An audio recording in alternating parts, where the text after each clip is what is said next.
머니투데이 방송이 선정한 2022년 베스트 애널리스트.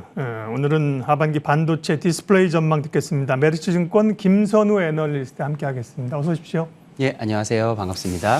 훨씬 화면이 부드러워 보이는데 사진은 상당히 좀 날카로워 보이는데 날카로운 묻어납니다. 자, IT 얘기해야 되는데 시장의 중심이 삼성전자나 반도체 IT가 좀 잡아줘야 되는데 그쪽이 약하니까 시장도 밀립니다. IT가 잘 되려면 뭐 스마트폰이나 TV나 뭐 이런 쪽에 뭐 태블릿이나 이렇게 수요가 늘어야 되잖아요. 근데 최근에 좀 주문 축소 내지는 위축될 것이라는 전망들이 많습니다. 하반기 전망은 어떻게 보세요? 우선 이런 IT 세트의 수요에 관해서 가장 우리가 걱정해야 되는 거는 우리가 과거에 우리가 너무 많이 샀다는 거죠. 코로나가 터지고 재택 시간이 늘어나면서 특히나 이제 교체 주기가 길었던 뭐 냉장고 세탁기뿐만 아니라 TV 등도 이제 수요가 좀 줄어가는 영향을 받고 있습니다. 여기에 더해서 6월 달 들어서 저희가 관찰하기로는 세트 제조사들의 이런 재고 정책들이 많이 보수적으로 긴축적으로 변했습니다. 하반기의 경기 전망에 대한 불확실성이 커지다 보니까 이미 중국 쪽에서는 1분기 말, 2분기 초부터 약간의 물량 조절들이 들어갔고요. 2분기 중반 들어서 세트 제조사들이 지금 주문량을 소폭 줄이고 있는 실정입니다. 하지만 이제 언제나 주가라는 거는 선행 반영하기 마련이죠. 이미 주가가 많이 떨어진 상황에서 저희는 올해 하반기에 정말 주목해야 되는 점은 뭐 아주 뚜렷한 개선세는 아니겠지만 그래도 언제나 IT 업종에서는 이 계절성이라는 게 존재합니다. 지금 이제 띄어져 있는 차트를 봐주시면요. 예를 들어 스마트폰으로 예를 들어 드리면 언제나 상반기와 하반기에는 특히 하반기에는 3분기에 이제 백투스쿨이라고 하는 서구권의 학교를 가는 수요들이 있고요. 4분기에는 연말 헐리데이 시즌 쇼핑 수요가 있습니다. 그래서 상반기에 100대를 1년에 팔린다라고 가정한다면 스마트폰은 상반기에 45대, 하반기에 55대 정도의 비율로서 가만히 있어도 하반기로 들어가면 수요는 늘어납니다. 지금 우리가 여러 가지 매크로 경제 상황이나 우리 이 뉴스를 읽다 보면 대부분이 다 부정적인 수요 뉴스들만 나오고 있는데요. 저희 당사가 주목하는 점은 하반기에 이런 계절성이라는 게 그래도 뚜렷하게 회복되는 쪽으로, 즉 주가에 있어서는 그래도 긍정적으로 작용을 할 것이다라고 생각을 하고 있습니다. 얼마 전에 이제 영어로 오더컷이라고요. 일부 뭐 중국 쪽을 중심으로 해서 주문 축소 얘기가 있었는데 그거는 좀 사실로 확인이 되는 건가요? 아니면 역시 통상적으로 있는 일인가요? 예, 뭐 저희뿐만 아니라 산업에서는 오더컷이라는 즉 수요가 증발돼서 사라진 것처럼 보는 것보다는 푸시아웃이라고 보통 이제 얘기들을 많이 합니다. 우선은 계약을 하면서 이제 없어지기보다는 다음 분기에 갖고 갈게 라는 연장이거든요. 중국 쪽에서는 일부 오더컷이 있었던 거는 사실입니다. 아무래도 그쪽의 전방 시장에서는 뭐 락다운도 있었고 수요 침체가 좀 보였기 때문에 먼저 있었고요. 다행스럽게 그런 것들은 이미 제조사들의 제조 계획에는 선반영이 되어 있던 상황에서 주식 시장에서 거의 3개월 후행적으로 그런 루머들이 돌았다라고 보시면 될 것 같고요. 지금은 전 세계적으로 6월부터 이제 계획량들이 조금 내려갔기 때문에 약간의 이런 물량에 대한 푸시아웃들이 발생은 하고 있는데요. 그렇게 우리가 충격을 줄 정도로 아주 크게 발생하지는 않고 있습니다. IT 전반에 대한 그 수요 측 요인을 살펴봤어요. 뭐 디스플레이도 상관이 되고요. 여러 부품이 됩니다. 이번에 이제 반도체 얘기를 좀 집중적으로 하겠습니다. 반도체는 역시 우리나라가 잘하는 쪽이 메모리 얘기를 먼저 해야 되는데요. 이쪽도 조금 전에 말씀하신 것처럼 뭐 PC라든지 뭐 서버 또 뭐 DDR5로의 전환이 좀 늦어진다. 뭐 전체적인 그 뉴스들은 좀 부정적입니다. 업방이 어떻습니까? 예, 우리가 이제 우선 기억해야 되는 점은 우리나라 수출의 20%를 차지하는 반도체, 그중에서도 90% 이상은 다 메모리 반도체죠. 일반적인 반도체랑 메모리 반도체는 특성이 다릅니다. 메모리 반도체는 커머디티, 즉 상품의 특성이 크고요. 그에 따라서 수요가 줄어들더라도 공급을 맞춰서 줄이면 이 수요와 공급의 비율이죠. 수급 상황은 더 개선될 수도 있는 상황입니다. 예를 들어 수요 침체 속에서도 오펙에서 유가 감산, 오일 감산을 결정하면 유가가 오르는 거랑 비슷한 원리입니다. 저희가 하반기에 예상하는 거는 우리가 수요가 안 좋은 거를 100이면 100 다 합니다. 삼척동자도 아는 상황에서 지금은 공급사들도 수요 전망에 대해 부정적으로 많이 돌아섰고요. 저희도 뭐 2주, 차주에 이제 그런 좀 기업 쪽 분들을 많이 만나는데요. 저희가 전달하고자 하는 메시지는 이런 수요 둔화에 맞서서 공급 쪽에서도 약간의 조절이 나타나야만 한다. 또 그런 것들이 움직일 거다라고 보여지고 있고요. 그런 공급 조절의 의사가 주가에서는 또 다시 한번 선행 반영이 되면서 조금 긍정적으로 하반기에는 반영될 수 있을 거다. 이번 어닝 시즌에 주목하자. 공급사들의 입에 주목해보면 아마 공급 축소의 이야기들, 투자 축소에 대한 이야기들이 나오고 이는 업황에 굉장히 긍정적이다라고 말씀드릴 수 있겠습니다. 과거에는 저희가 이제 이렇게 기동량으로 들어도 반도체나 이런 쪽이 약간 공급자 시장으로 이제 공급 사이드의 그 영향력이 바게닝 파워가 강했던 것 같은데 요즘은 이제 수요가 조금 더 강화되는 것 같습니다. 그래서 당장 어쨌든 삼성전자를 가지고 고심하거나 네. 그런 분들이 많잖아요. 삼성전자나 하이닉스 같은 경우는 실적 2분기 실적으로 이제 다음 주인가요? 삼성전자가 이제 조만간 발표하잖아요. 잠정치요. 삼성전자, 하이닉스 국내 반도체 업체들은 어떻게 됩니까? 네. 실적에 관해서는 지금 공급업체들은 줄어드는 수요에 대응해서 우리가 빗그로스라고 하죠. 판매량 증가율을 낮은 가격엔 안 팔겠다. 우린 차라리 그냥 주문을 안 받겠다라는 네. 오히려 물량을 줄이는 쪽으로 선택을 하고 있습니다. 그래서 당초 제시되었던 가이던스보다는 조금 하회할 것 같고요. 이런 것들이 실적 측면에서는 매출과 영업이익의 소폭 감소로 나타나겠지만 그래도 물량보다는 가격이 중요한 이런 상품 시장 내에서는 더 긍정적인 움직임으로 해석할 필요가 있고요. 아마 실적이라는 숫자 그 자체보다는 이거에 대해서 하반기 전망, 즉 공급을 어떻게 준비하느냐라는 제조사들의 목소리가 주가의 향후의 향방을 좌우하리라라고 보고 있습니다. 예. 삼성전자, 하이닉스, 네. 삼성전자 얘기를 조금 더 하면요. 네. 그리고 이제 이 메모리 쪽은 우리가 잘 알고 있는 쪽이고 비메모리 쪽을 좀 강화하겠다고 해서 이재용 부회장도 그렇고 투자도 이제 엄청나게 하는 건데 비메모리는 이제 제가 틀린 거 있으면 좀 정정해 주세요. 일단 시스템 있고 또 파운드리가 있을 텐데 파운드리 이제 좀 주문 받아서 찍어내는 그게 맞습니다. 파운드리잖아요. 예. 그쪽에 이제 TSMC가 강자고 TSMC 기다려 잡으러 간다. 삼성전자가 막 이랬는데 잘 잡고 가는 겁니까? 주춤한 겁니까? 네. 네, 구조적인 문제가 네. 우선은 있습니다. 삼성이 주문을 받아야 되는 우리가 팹리스라고 하죠. 네. 주로 미국에 있는 그 수많은 업체들이 삼성과 사업 영역이 겹칩니다. 예를 들어 퀄컴 같은 경우는 스마트폰 AP에서 충돌을 하고 있고요.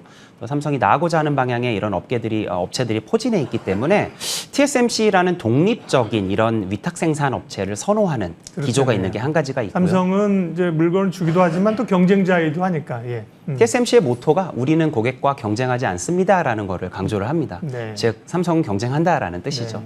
그런 것들이 있는 가운데 삼성에서는 그래도 충분한 순현금의 능력을 바탕으로 EUV라고 하는 잘 아시는 것처럼 네. 최신형 노광 장비를 이용한 선행 기술에 집중을 했죠. 하지만 만족할 만한 수율이 초기에 나오지 않았고요. 아직까지도 조금 어려움을 많이 겪고 있는 걸로 저희는 파악을 하고 있습니다.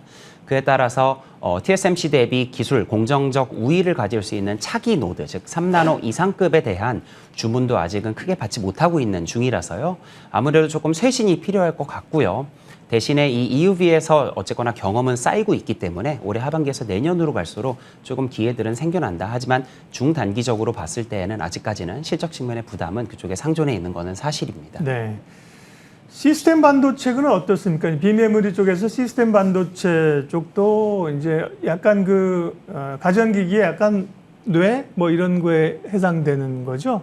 스마트폰으로 하면 AP 이런 게 시스템 아닌가요? 맞습니다. 네네. 이제 우리의 뇌는 네. 실은 연산, 네. 사고와 이 기억, 메모리가 동시에 존재하지만 반도체는 사실은 구분이 되어 있고요. 네. 우리가 잘하는 쪽은 이 메모리만 잘 하죠. 그렇죠. 왜냐하면 이게 우리나라에 뭐 길게 보면, 네. 크게 보면 교육 이런 것들과도 연관이 있습니다. 설계와 제조라는 두 가지 축 중에 설계를 잘해야 이런 그 비메모리, 연산을 그렇죠. 위한 반도체 구성을 잘하는데요. 우리나라는 이쪽에 대한 교육도 부족했고 이쪽에 대한 전문 인력들이 많이 부족한 상황이라서 사실상 제조에 올인을 한 그런 산업 구조를 가지고 있습니다. 이제 와서 갑자기 우리가 이런 비메모리 쪽의 설계 능력을 키우려고 해도 굉장히 이런 능력들이 산과 학에 분포되어 있어서 균형이 맞아야 되는데요. 미국 같은 경우는 산학이 고르게 잘 발달되어 있다면 우리나라는 거의 산업에 집중되어 있는 능력, 게다가도 비메모리 설계 능력은 굉장히 떨어진다라는 게 어떻게 보면 위험 요인이고요. 반대로 이제 경쟁국들 중에서는 중국 같은 곳들은 산학 중에 충분히 하게도 많이 좀 연구가 되어 있다라고들 알려져 있어서 중장기적으로는 그런 쪽으로 국가에서도 지원이 좀 필요할 것 같습니다. 다만 이제 삼성이 국가적으로 시스템이나 뭐 이런 비메모리를 주력하는 건 맞습니다. 그럼 저희가 이제 상식적으로 좀 오시는 길에 궁금해서 그런데 정확한 수치를 요구하는 건 아닙니다. 이제 삼성으로 봤을 때 메모리 부분의 비중, 그 다음에 비메모리에서 파운드리의 비중, 시스템 반도체 비중이 러프하게 대략 비율로 보면 뭐 몇 퍼센트 정도 돼요? 정말 막연하게 네. 말씀을 드린다면요. 네네. 이번에 10조 중반에 2분기에 영업이익이 나올 것 같아요. 네, 네. 그중에 반도체 부분에서 대략 한 10조 내외가 나올 건데 그중에 메모리 반도체에서 한 8조 네. 이상이 나옵니다. 예, 그렇게 이제 비율을 80%. 생각해 보신다면 전체 이익 중에 네. 반 이상이 반도체인데 그중에 80%가 메모리다. 네. 예, 그리고 이 비메모리라는 거는 분기별로의 또 등락이 워낙에 커가지고요. 아직까지는 이익률로 따지면 뭐 한 자릿수에서 네. 많아봤자 한 자릿수 후반 정도까지밖에 안 나오고 있는 실정입니다. 네, 죄송해요. 사실은 숫자를 가지고 얘기하시는 분인데 저희는 이제 대략적인 지금의 포션을 좀 알고 싶어서 질문을 드린 거고요. 네. 삼성전자 반도체 얘기했고요. 기판 쪽 얘기하겠습니다. 기판 쪽도 실적이 사실 담보되는 IT 가운데서 좀 잘 나오는 쪽이었는데 최근에 보면 기판 쪽은 뭐 먼저 올라온 거 팔아서 그런지 사실 주가는 또 많이 밀리기도 했어요. 기판 업체 뭐 LG노텍, 삼성전기 또 이제 뭐 심텍 이런 종류가 있잖아요. 기판 흐름 어떻습니까? 네. 기판이라는 게 사실상 지난 1년 반 동안 지속되었던 이 비메모리 쇼티지에서 반사적 수혜를 크게 받습니다. 네. 두 가지 측면인데요. 우선은 이 선행공정, 선단공정에서의 수요가 급증한 거. 두 번째는 과거에는 뭐 5나노 제품이다, 즉 최고로 비싼 제품이다라고 하면 칩의 반도체의 크기가 새끼 손톱만 했습니다. 근데 지금 애플을 필두로 많은 업체들이 굉장히 큰 크기의 이런 선단공정 칩을 만들다 보니까 첫 번째로 고사양 기판의 수요가 올라갔고 또 차지하는 면적이 커지면서 이쪽에 쇼티지가 극심화되었죠. 근데 이번에 아까 말씀하신 대로 주식시장에서는 이런 좀 올라있는 주식들을 먼저 팔고자 하는 수급적인 영향도 있었지만 네. 최근에 들리는 얘기들은 약간은 후행적으로 이번 3분기 물량부터는 조금 아까 별로 좋아하는 표현은 아니지만 오더컷과 같은 상황들이 지금 발생하는 게 관찰되고 있습니다. 네. 그래서 아마 이번 2분기 실적 굉장히 잘 나올 것 같고요. 3분기도 굉장히 좋을 것 같아요. 아마 투자자분들께서는 이렇게 실적 호조, 단기적인 실적 호조에서 주가 반등이 있을 때 이런 것들을 좀 잘 활용하시는 게 좋지 않을까 싶습니다. 네. 메리츠증권 김선우 위원님 함께하고 있습니다. 베스트 애널리스트에게 듣는다. 보통은 이제 저희가 이제 반도체 애널리스트 모시면 반도체 얘기만 해야 되는데 IT 전반에 관한 얘기를 해주셔서 도움이 되고요. 디스플레이 얘기는 거의 뭐 얘기를 안 할 정도로 별로 사실은 기대감이 좀 낮아진 것 같습니다. 디스플레이 쪽 상황은 어떻습니까? 결국 그 산업이 주목받기 위해서는 네. 둘 중에 하나가 있어야 됩니다. 실적이 잘 나오든가 수익성이 좋던가 혹은 이쪽에서 대규모 투자 계획이 있어서 밸류체인 전반 수혜가 기대되어야 네. 시장에서는 여기에 주목을 하죠. 하지만 디스플레이 같은 경우는 첫 번째로 이 전방 시장인 TV가 굉장히 부진하고요. 거기에 엎친 데 덮친 격으로 이런 그 밸류체인에서 물동의 문제들을 많이 겪어서 6월 달에 매출 중 일부가 3분기로 넘어가는 네. 이런 상황들도 있었습니다. 거기에 이제 중국의 대형 디스플레이, 즉 LCD죠. 대형 LCD 업체들이 중국에서 락다운이란 게 실행되고 나서 이제 GDP를 위해서 소비 데이터가 워낙에 안 좋게 나올 거다 보니까 국가에서 생산을 최대한 맥시마이즈하는, 최대화시키는 그런 압박들이 좀 있었고요. 그에 따라서 안 좋은 업황에 대응하는 가동률 조절이 나왔어야 됐는데 오히려 가동률을 최대 수준으로 계속 유지하면서 업황은 많이 망가진 상황입니다. 그래서 저희는 중국의 아무래도 이런 제로 코로나 정책이 좀 해소가 되고 여기서 더 락다운, 봉쇄가 좀 해제가 된다면 오히려 중국에서는 가동률 조절을 시작하면서 산업은 약간 반등할 수 있을 거다로 보고 있고요.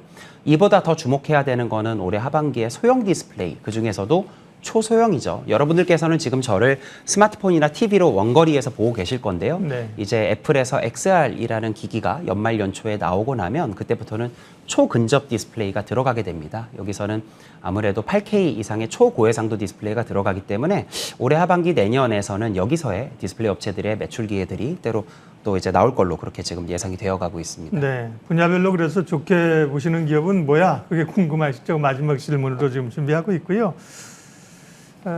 새로운 또 IT 쪽에서 성장성 있는 쪽이 AI나 계속해서 그다음에 최근에는 로봇 이런 쪽입니다.